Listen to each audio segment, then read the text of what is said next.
Assalamualaikum warahmatullahi wabarakatuh. Selamat pagi anak-anak, semoga kalian ada dalam lindungan Allah Subhanahu wa taala. Amin. Baik anak-anak, pada pertemuan kali ini Ibu akan menguraikan mengenai hubungan roda-roda pada gerak melingkar. Tapi sebelumnya Ibu akan sedikit mengulas mengenai pengertian gerak melingkar dan perbedaan gerak melingkar beraturan dan gerak melingkar berubah beraturan. Baik, apa sih yang dinamakan gerak melingkar itu? Gerak melingkar adalah gerak suatu objek yang lintasannya berupa lingkaran, mengelilingi suatu titik tetap. Nah, contoh pada gerak melingkar, kita bisa lihat pada roller coaster, mobil yang ada di tikungan, terus baling-baling kipas angin, bumi mengelilingi matahari, dan masih banyak lagi. Ibu akan mengingatkan kembali. Nah, untuk satu putaran berarti 360 derajat. Nah, satu putaran sama dengan 2 pi radian. Pi radian sama dengan 180 derajat. Jadi, 2 pi radian sama dengan satu putaran. Berarti 360 derajat. Untuk pi radiannya 180 derajat. Gerak melingkar terbagi menjadi dua, yaitu gerak melingkar beraturan dan gerak melingkar berubah beraturan. Gerak melingkar beraturan didefinisikan sebagai gerak suatu benda menempuh lintasan melingkar dengan kelajuan tetap. Artinya, percepatan sudutnya 0. Fenomena pada gerak melingkar beraturan yaitu gerak jarum jam dan revolusi bumi terhadap matahari. Nah, untuk lintasan pada gerak melingkar beraturan, arah kecepatannya terus berubah. Sementara benda bergerak dalam lingkaran tersebut. Benda yang mengelilingi suatu lingkaran terus dipercepat, bahkan ketika lajunya konstan. Lalu ada gerak melingkar berubah beraturan. Gerak melingkar berubah beraturan merupakan sebuah gerak melingkar dengan percepatan sudutnya tetap. Dalam gerak ini terdapat percepatan tangan sial. Nah, untuk GMBB, jika kecepatan sudutnya meningkat, maka terjadi penambahan kecepatan sehingga percepatan sudutnya bernilai positif. Sebaliknya, jika kecepatan sudutnya menurun, maka akan terjadi pengurangan kecepatan sehingga percepatan sudutnya bernilai negatif. Baik, sekarang kita akan membahas mengenai hubungan roda-roda pada gerak melingkar.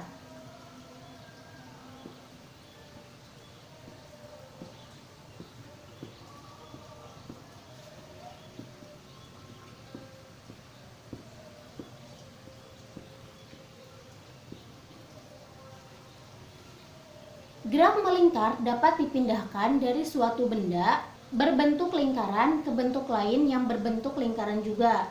Misalnya, antara gear dengan roda pada sepeda atau gear pada mesin-mesin kendaraan bermotor.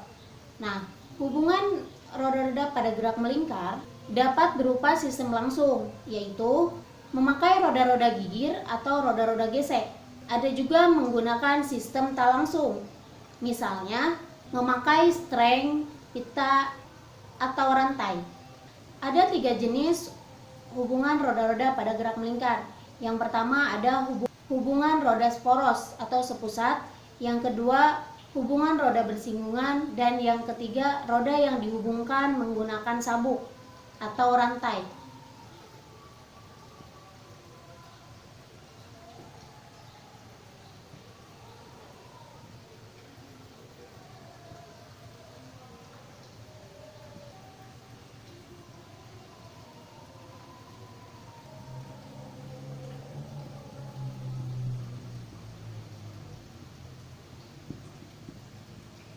Nah, di sini terdapat gambar mengenai hubungan roda-roda. Pada gambar ini menunjukkan roda 1 berputar atau bergerak melingkar beraturan, hingga roda 2 mengikutinya bergerak beraturan. Hubungan roda-roda pada gerak melingkar baik secara langsung ataupun tidak langsung, kecepatan linear roda tersebut, baik roda 1 maupun roda 2, kecepatannya sama. Tetapi kecepatan sudutnya berlainan. Dengan demikian dapat dirumuskan, yaitu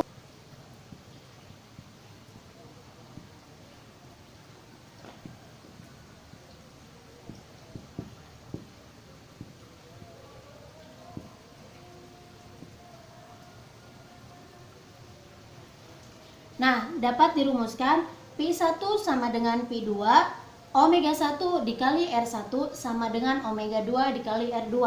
Di mana Pi1 adalah kecepatan linear pada roda 1 dan Pi2 kecepatan linear pada roda 2. Nah, untuk Omega 1 yaitu kecepatan sudut roda pada roda 1, R1 jari-jari roda 1, dan Omega 2 kecepatan sudut pada roda 2 dan R2 jari-jari roda 2. Nah, ini adalah rumus hubungan roda-roda pada gerak melingkar. Nah, tadi sudah Ibu singgung mengenai jenis-jenis hubungan roda pada gerak melingkar. Nah, Ibu ulangi lagi, jenis-jenis roda pada gerak melingkar itu ada 3, yaitu hubungan roda sporos atau sepusat, yang kedua ada hubungan roda yang bersinggungan, dan yang ketiga roda yang dihubungkan menggunakan sabuk atau rantai. Nah, kita bahas satu-satu. Yang pertama ada hubungan roda sporos.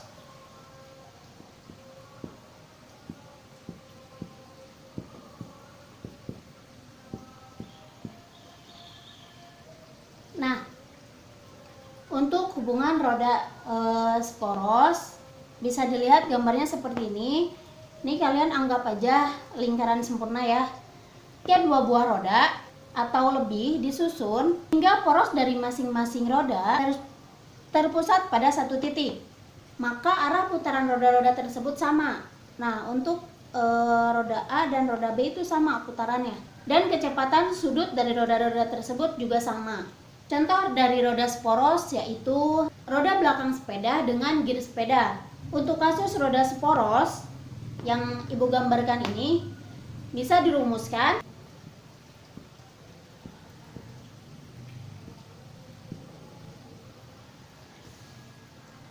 Nah, rumusnya Omega A sama dengan Omega B, atau Pi A per RA sama dengan Pi B per RB. Nah, tadi sudah Ibu sebutkan juga bahwa Omega A sama dengan kecepatan sudut dari roda A dan Omega B kecepatan sudut pada roda B.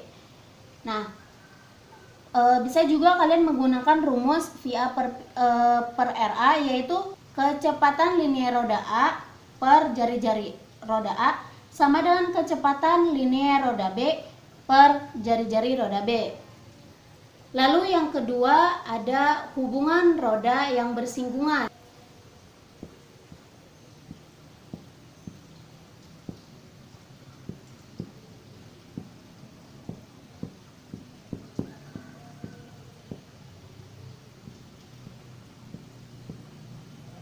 Akan menggambarkan terlebih dahulu roda yang bersinggungan.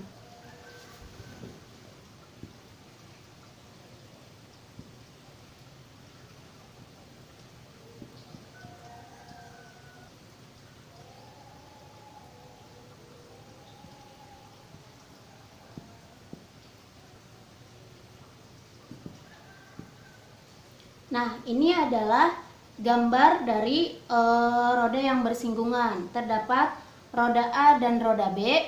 Dua buah roda atau lebih disusun hingga keduanya saling bersinggungan, maka arah putaran dari roda tersebut berlawanan dan kedua roda mempunyai kecepatan linear yang sama. Nah, ini untuk roda A perputarannya ke arah sini, dan untuk roda B perputarannya ke arah sini.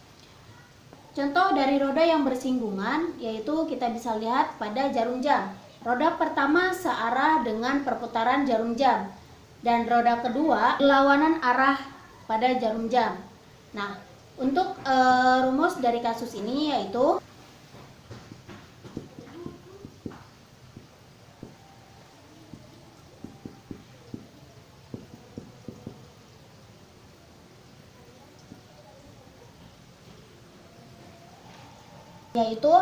Pi A sama dengan Pi B atau RA dikali Omega A dengan RB dikali Omega B. Lalu yang ketiga ada roda yang dihubungkan dengan sabuk. Nah, ini adalah gambar roda yang dihubungkan dengan sabuk. Ini ada roda A dan ini ada roda B.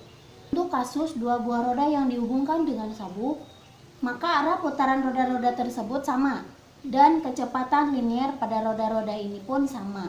Contoh dari roda yang dihubungkan dengan sabuk yaitu gir depan dan gir belakang sepeda.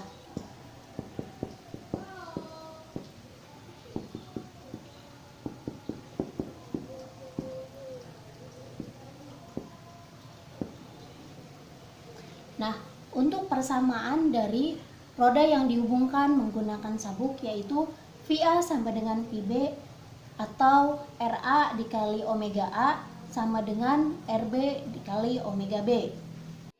Baik anak-anak, Ibu akan memberikan contoh soal mengenai gerak melingkar beraturan. Nah, di sini ada ban mobil gunung 4x4 off-road dirancang untuk bisa melaju di jalan terjal dan menanjak. Jari-jari bannya yaitu 50 cm. Pada saat melaju, bannya berputar dengan kecepatan sudut 20 radian per sekon.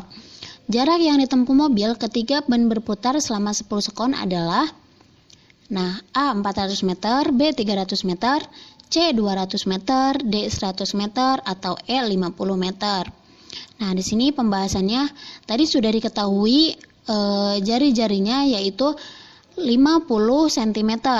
Nah, untuk kecepatan sudutnya yaitu 20 radian per sekon. Nah, yang ditanyakan jarak yang ditempuh mobil ketika ban berputar selama 10 sekon. Nah, kita menggunakan rumus Pi sama dengan R dikali omega. Nah, kecepatan linear dari mobilnya jari-jarinya kita ubah dulu dari 50 cm ke meter yaitu menjadi 0,5. Dan untuk omeganya kita sudah tahu ya 20 radian per S. Jadi kita tinggal masukkan saja Pi sama dengan 0,5 dan omeganya 20. 0,5 dikali 20 sama dengan 10 meter per sekon. Nah, sekarang kita cari jarak yang ditempuh selama 10 sekon. Nah, V-nya kita udah menemukan yaitu 10 meter per sekon. Dan waktunya yaitu 10 sekon. Nah, untuk rumus yang kita gunakan yaitu S sama dengan Pi dikali T. Pi-nya sudah diketahui 10 meter per sekon, tinggal kita masukkan, dan waktunya sudah kita ketahui juga 10 sekon, jadi 10 dikali 10 sama dengan 100 meter. Nah, sekarang kita ke contoh soal gerak melingkar berubah beraturan. Nah, di sini ada soal sebuah benda pada mulanya berputar dengan kelajuan sudut 10 radian per sekon, mengalami percepatan sudut konstan sebesar 2 radian per sekon kuadrat. Tentukan sudut yang kelilingi benda setelah 2 sekon. Nah, pembahasannya tadi sudah diketahui bahwa kecepatan sudutnya 10 radian per sekon. Dan percepatan sudut konstannya sebesar 2 radian per sekon pada waktu 2 sekon. Yang ditanyakan sudut theta yang dikelilingi setelah 2 sekon. Nah, untuk rumusnya kita menggunakan theta sama dengan omega 0 dikali T ditambah setengah alfa dikali T kuadrat. Nah, omega 0-nya sudah kita ketahui yaitu 10 radian per sekon, kita masukkan ke sini. Lalu untuk T-nya sudah diketahui juga 2 sekon ditambah setengah alfanya juga sudah diketahui 2 radian per S kuadrat, dan T-nya sudah diketahui. Jadi kita langsung hitungkan 10 dikali 2 sama dengan 20 ditambah setengah dikali 2 yaitu 1. 2 kuadrat yaitu 4 sama dengan 20 ditambah 4. Nah, jadi hasilnya 24 radian. Nah, yang ketiga ada contoh soal hubungan roda-roda. Nah, perhatikan hubungan roda-roda berikut. Jari roda-roda A sama dengan 25 cm. Jari-jari roda B sama dengan 15 cm. Jari-jari roda C sama dengan 40 cm dan roda C berputar dengan kecepatan putarnya 60 putaran per menit. Kecepatan sudut roda A adalah pembahasannya. Nah, untuk tadi sudah diketahui kan roda C berputar dengan kecepatan 60 putaran per menit. Nah, Ini omega C-nya sama dengan 60 putaran per menit. Nah, omega C sama dengan 60. Tadi satu putaran itu sudah Ibu jelaskan, yaitu 2 pi radian per 1 menitnya, yaitu 60 sekon. Nah, langsung kita hitungkan. Omega C sama dengan, nah 60-nya kita coret, jadi sisanya tinggal 2 pi radian per sekon. Nah, lalu ada roda C dan roda B beda pusat. Nah, ini kita menggunakan rumusnya yang ini. Untuk roda B dan roda A beda pusat, kita menggunakan rumus yang ini. Nah, kita cari. Tadi yang dicari yaitu kecepatan sudut roda A. Nah, kita mencari dulu VC sama dengan VA. Karena kecepatan Pi sudah diketahui, maka kita menggunakan rumus PC sama dengan PA. Nah, PC-nya kita menggunakan rumus omega C dikali jari-jari C, omega C dikali RC sama dengan untuk VA-nya omega A dikali RA. Nah, tadi omega C-nya sudah kita ketahui 2pi dikali jari-jari C-nya. Jari-jari C-nya tadi sudah diketahui dari soal, yaitu 40 cm per sekon. Nah, kita masukkan 40 di sini sama dengan omega A. Omega A kita belum ketahui, dan untuk jari-jari A sudah diketahui yaitu 25 cm. Nah, kita tinggal masukkan saja. Lalu di sini dari mana Bu 16 pi? Yaitu 40 dibagi 25, yaitu 40-nya dapat 8 dan 25-nya dapat 5. Nah, ini di sini 2 dikali 8 sama dengan 16 pi, dan A-nya kita turunkan. 16 pi per 5 sama dengan 3,2 pi radian per sekon. Maka untuk kecepatan sudut roda A sama dengan 3,2 pi radian per sekon.